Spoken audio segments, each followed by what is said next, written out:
Hey guys, Anthony here from MTG Alpha. I just wanted to do a quick update video on my Korvold deck. That is a Korvold, Marin, Omnath, Lord Windgrace, Gitrog deck. Just cool, Jund, Landfall, Sacrifice. It started off as an Aristocrats deck, but now it's more of a land sacrifice deck, and I have a few of these other commanders in here as backup, sort of. But I had already done a deck on this video, so if you wanted to see an in-depth video on my deck specifically, it is pretty unique. It definitely has a lot of those, typical landfall cards that you would see, but I do have my own spin on it. So if you want to go check out that video, I'll have a link in the description. I'll also have it linked in the video itself. But yeah, this is just going to be a quick little update on some of the more recent cards that I've gotten, because we've had a lot of good cards that came out specifically for this deck. So yeah, so I just wanted to show you guys here. So some of the cards aren't specifically from sets that came out, but I was able to get my hands on some of these things regardless. So I'm not sure if I already had this, but definitely completed the fetches in this deck. So Modern Horizons made that easier. This Wooded Foothills. I don't remember if this is one that I had gotten my hands on, like one in a little like raffle thing, or if this was one that I had pulled. No, I definitely didn't pull this. Anyways, Wooded Foothills. This is ended up adding that here. Lotus Field was a card I really wanted to put in here because when it enters, it's hex. It's a land, first of all, so lands are good. It's hex proof. It enters tapped, but when it enters, you sacrifice 2 lands, which is great, especially for like Gitrog. And then the sacrifice ability is good with Korvold, and it taps and add 3 mana of any one color, so it's really powerful. We got the Fabled Passage here. I was able to add to this deck. Sacrifice Fabled Passage, search your library for a basic land card, put it on the battlefield tapped, then shuffle. If you control 4 more lands, untap that land. This is good for, again, Gitrog. This is good with Omnath's landfall ability. It's good for Korvold. There's a lot of synergy between these cards. Like I had explained in the original video, Korvold just seemed very powerful to other people, so he was targeted very quickly. So instead of switching it up, because Lord Windgrace is, each of these commanders are actually pretty threatening. So I just decided to throw them all in there. So if they take out Korvold and I don't have enough to cast them again and again and again, then I'm eventually going to draw into one of these other cards, actually very easily. So there's a lot of synergy. This deck is very, very versatile. So that's Fabled Passage. I got the Yavimaya Cradle of Growth for Modern Horizons. Each land is a forest in addition to its other land types. It is actually relevant with Lord Windgrace as well, because creating 2/2 green Cat Warrior creature tokens with Forest Walk and then making our opponent's lands forests, there's a lot of synergy there. It's a really good land. It does some mana fixing, and besides that, it's just a land in a landfall deck. Very good card though. Verdant Catacombs. This is another fetch land I was able to get my hands on more recently. So pay a life, sacrifice it, search your library for a swamp or forest, put it on the battlefield, then shuffle. This fits all the other cards. Prismatic Vista, another card that was pulled out of Modern Horizons. Pay 1 life, sacrifice it, search your library for a basic land, and put it on the battlefield. Now, there's definitely like a lot of lands in this deck. I forget the exact amount. I'll have a link to the deck list as well in the description, but I believe it's around like 36 lands. Close to 40. And there are a lot of basics too. It's been harder and harder to make sure I had the right amount of basics in most of my decks, but in a landfall deck, it's pretty necessary with all the fetching of basics. So that's what we got. Demonic Tutor, I'm not sure if this was already in the deck. I don't believe it was, but yeah, I was kind of back and forth on tutors in here because of the card draw, and ultimately decided why not. I had an extra one, so I put in Demonic Tutor, search your library for a card, put that card into your hand, then shuffle your library. Pretty cool card. Decimate, it's not that it came out recently, it's just that I happened to get my hands on it. It feels really good in a Jund deck, you know, or any red-green deck, but 2 red and green sorcery, destroy target artifact, creature, enchantment, and land. So the way I look at it is like, I've played with Bedevil a lot, and Bedevil is a 3 mana, it's instant speed, and it destroys, oh man, I played with it a lot, but I forget exactly what it does. I don't think it's in this deck either. But basically, I was comparing Decimate to Bedevil before adding it to the deck, because I haven't actually played with this card, and realizing the potential that this had, I decided, yeah, this is pretty good. To be able to destroy target artifact, creature, enchantment, and land, it's pretty good. I got the Judge promo Gitrog monster, so I just absolutely love the artwork on this card. I don't know what it is. I'm gonna have to check out. Nils Ham is the artist, so I'd like to check out some of their other artwork. But Gitrog monster in general, it's really a unique and interesting card, and then I just had to get my hands on this this artwork to upgrade it. So that is one of the 5 commanders in this deck. Goblin Anarchomancer, cost a red and a green. It's a 2/2. Each spell you cast that's red or green costs 1 less to cast. So I had the that other card in here for a while that made it, I think it was like, it made like black and green spells cost less, or black and red. And it, you know, it's fine, but they're really, honestly, this isn't really a black deck. Oh, there's Bedevil actually. What does Bedevil do? Destroy target artifact, creature, or planeswalker. Yeah. So the versatility of that is really good, but Decimate is all of those things. But yeah, anyways, but yeah, this doesn't really have a whole lot of black in there, and you know, if it does, it's just 1 pip or something like that, and it's not really like a high CMC. I'm like reducing black down to 1. I mean, it's okay. Most of the deck is red or green, so this ended up being way more powerful in this deck, and it's a cool card. Ignoble Hierarch, awesome card. I have a bunch of copies of this because I just didn't see the need to get rid of it. I feel like it's pretty undervalued. We've seen Noble Hierarch reach, you know, like what, $40-$50 during, well, when I was playing Modern. I think this card has a lot of potential once some time has passed. I don't, what is it, like $5 for this? I feel like it's extremely undervalued. I do have a lot of copies of this card, but this copy specifically is in my Korvold deck. Obviously, it's 1 mana 0/1. It has Exalted, and it taps to add black, red, or green. So very useful, very useful in a Jund deck. Tireless Provisioner is an awesome card. So 3 mana, 3/2. It has a landfall ability, which this deck does. Whenever a land enters the battlefield under your control, create a food token or a treasure token. So I forget that it's either or. The treasure token is great because you can sacrifice it for free and then add 1 mana of any color, and Korvold loves treasure tokens. But the food token is great too, because maybe you want to gain some life. Who knows? Having the ability to do either or. And then there's the other cards that came out in Modern Horizons. It's like, if you create one of them, create each of them instead. So that's not in this deck.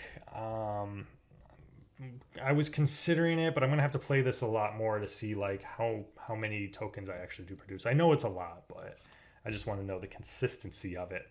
Ancient Green Warden, relatively newer card, but you know, this was a card that I just recently got my hands on.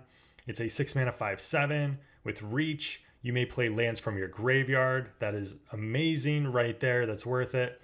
But it also doubles the triggered abilities whenever a land enters the battlefield. Alright, so if a land entering the battlefield causes a triggered ability of a permanent you control to trigger, That ability triggers an additional time. Omnath's triggered ability will trigger an additional time.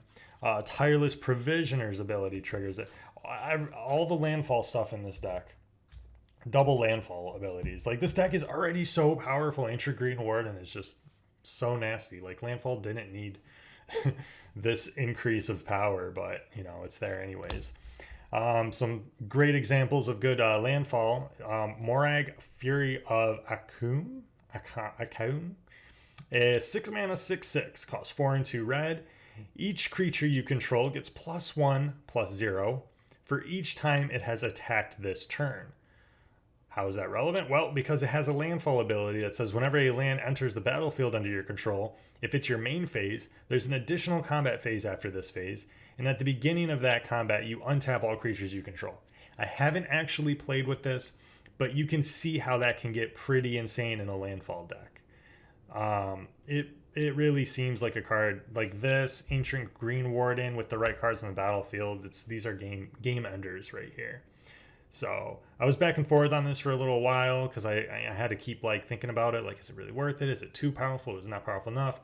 Decided to throw it in there. I do believe this would be a great card. Another one would be Scoot Swarm. 3 mana 1/1. Landfall ability says whenever a land enters the battlefield under your control, create a 1/1 green insect creature token. If you control 6 or more lands, create a token that's a copy of Scoot Swarm instead. Yeah, so I didn't quite, reading it just through once, just kind of skimming it, you're like, oh, okay. But it creates a copy of Scoot Swarm, which is whenever a land enters the battlefield under your control. Like, each Scoot Swarm creates a Scoot Swarm. It's nasty. It gets so crazy. It gets so crazy. I played a little bit on Spell Table with this card after just slipping it in here because, it's in every landfall deck. And I'm like, I don't know. Tried it out. And yeah, it got crazy quick, effortlessly too. Like, you play a fetch land and then you end up with a whole bunch of Scoot Swarms. You don't really have to try. Now you scape shift with Scoot Swarm. It's so insane. So those are the cards that I just recently added to this deck. Again, you can go check out the full deck list. But before I end this video, I figured let's do a quick little example of what our first couple of turns would be in this deck. So yeah, I'm gonna shuffle up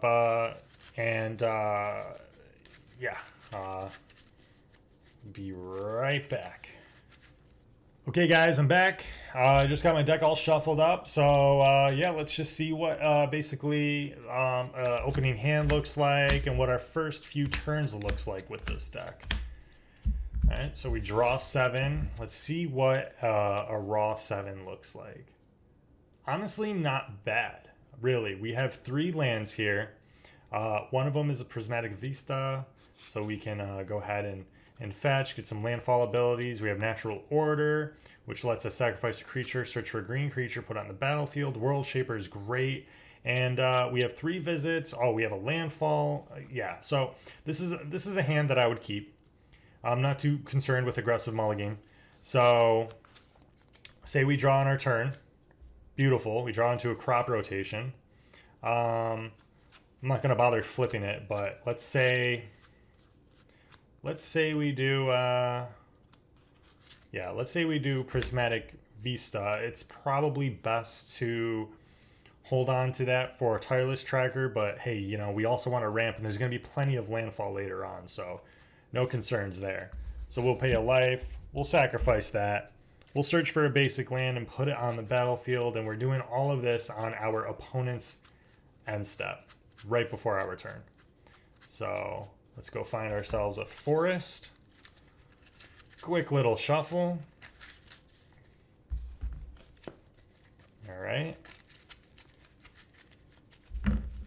And then on our turn, we would untap, we would draw a card, and we have another land. So many lands. 3 lands is definitely good enough in this deck. So again, in the beginning, in our first few turns, we're just going to be fetching. So let's play another forest. All right, and then we would 3 visits, search for a forest, put it on the battlefield. that comes in untapped. So if we wanted to, we can use crop rotation and get ourselves any other type of land. So that is something that we can do, but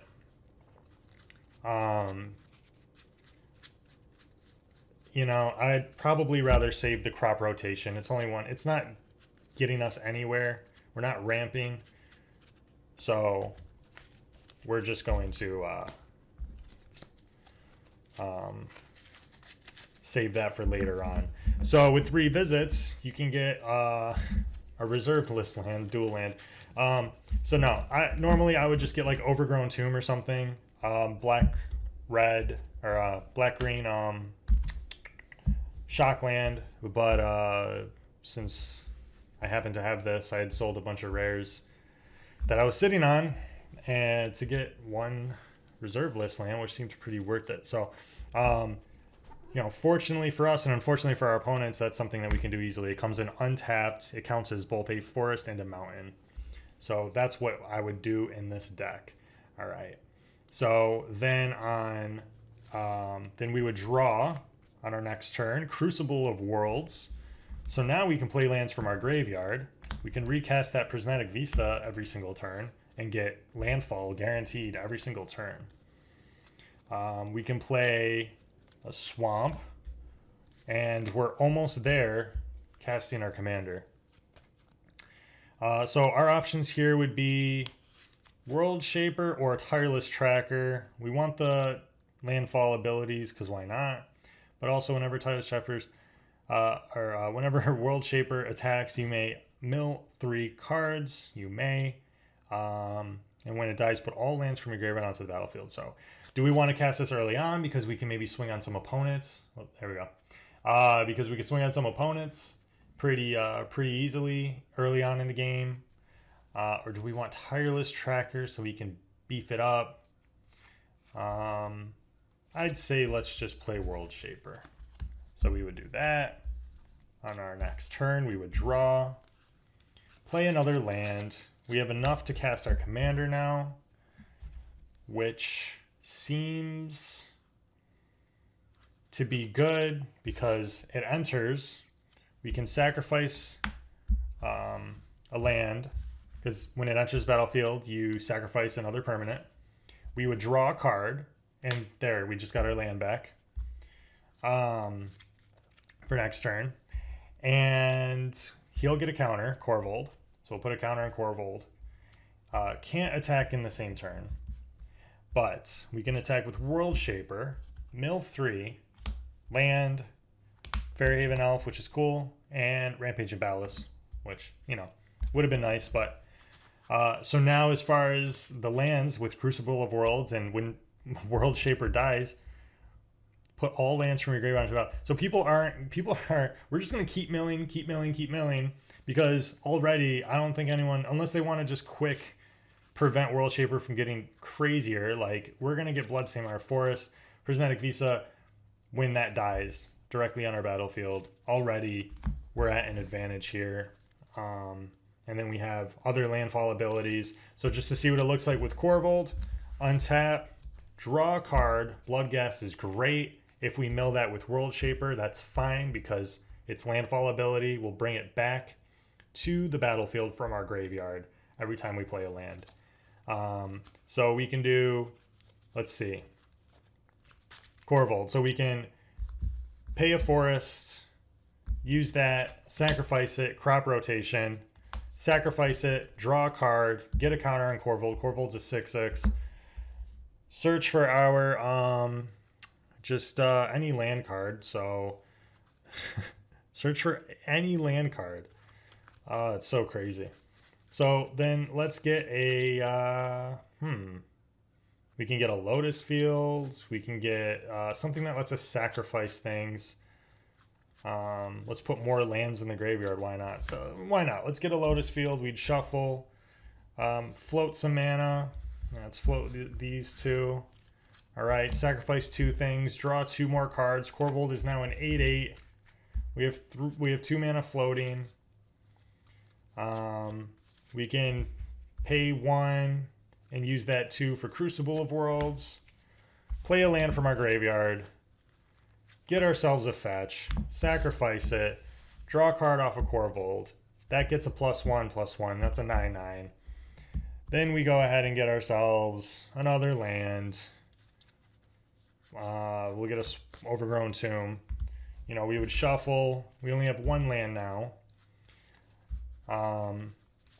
But we can go ahead and attack with Korvold. On attacks, sacrifice another permanent, draw a card, mill 3. Korvold's now a 10/10, I believe. Someone's getting hit with 10. That's half their commander damage dealt to them. We have a whole bunch of cards in hand. Milling 3. If they decide to destroy our World Shaper, which honestly, we could have. You know what? Let's go back. Instead of sacrificing that land, let's sacrifice World Shaper to Korvold's ability. All right. We can still, I believe. So, this is on attack. So actually, I think we can attack. Trigger World Shaper's ability first. Mill 3. We have 1 more land in the graveyard. Korvold's ability. This resolves. Korvold's ability goes on the stack. Sacrifice World Shaper. When World Shaper dies, put all lands onto the battlefield tapped. So if we had any landfall abilities. So even though we went down to like 1 or 2 lands this turn, now look at that. And if we had any landfall, that's just like 2, 4, 6, 7 triggers for landfall. Someone's getting hit with Korvold. Even if they destroy Korvold, fine. And we also have a Crucible of Worlds. So next turn, we could finish off our opponent that we attacked with for 10. We would draw a card. Look, it's another land. Lotus Cobra would be good for 2 because whenever a land enters the battlefield under your control, add 1 mana of any color, which is going to... At this point, we pretty much won the game. Splendid Reclamation to bring lands back from the graveyard. We have a kill spell. Bloodghast we can cast and sacrifice it to Korvold, play a land, bring it back, and do that all over again. Natural Order, we can... we need a green creature. So if we absolutely have to, we can cast Natural Order, get out, you know... I don't know, Get Rog probably, or Omnath. And yeah, I mean, just Crucible of Worlds and having, you know, like tap Lotus Field for 3 mana. Okay, let's sacrifice it to Korvold, because why not? And then let's play that with Crucible of Worlds. Then let's sacrifice 2 other lands. And then let's get, you know, draw 3 cards off of Korvold and get, you know... That's what this deck does. That's what it does consistently. You saw it. It's basically how it goes. So yeah, I'll do a quick shuffle just so we can look at another hand. I'm not going to go play through it, but we can at least check out what does another 7 look like. You really can get away with 3. I mean, you could get away with 2 lands if you had the right cards, but you know, you don't really want to risk that. But another 7 would be looking like this. Just a quick shuffle. Crop rotation. Savage Lands is great. Omnath is amazing, but pretty high CMC. We have 3 lands here. That's looking good. 3 great lands, actually. Savage Lands is great. Play that turn 1. Turn 2, maybe Taiga or then Fabled Passage.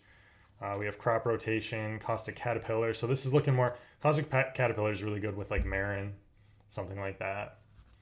Obnixilis, so if we can quick get to 5, play on Obnixilis, which I really love. Whenever land enters the battlefield under your control, you may have target player lose 3 life. If you do, put 3 1/1 counters on Obnixilis. So, I'm not going to necessarily play through it, but turn 1, turn 2, and then turn 3, fetch. All right, so by turn 4, we have another land, so we're good there. And can we turn 5? Yep, turn 5, get a land down, play Obnixilis, pop off, crop rotation, landfall ability, decimate our opponent, draw a card, Court of Bounty. We have so now we play Court of Bounty. We're the Monarch. On the beginning of our upkeep, we put a creature onto the battlefield since we're the Monarch ban. Omnath, more kill spells, landfall, Solemn Simulacrum, double our land. Ooh, that would have been a nasty game. So you see how it kind of like changes a little bit? Like that first game was Korvold centered, like sacrificing lands, drawing cards, making him bigger and swing for commander damage.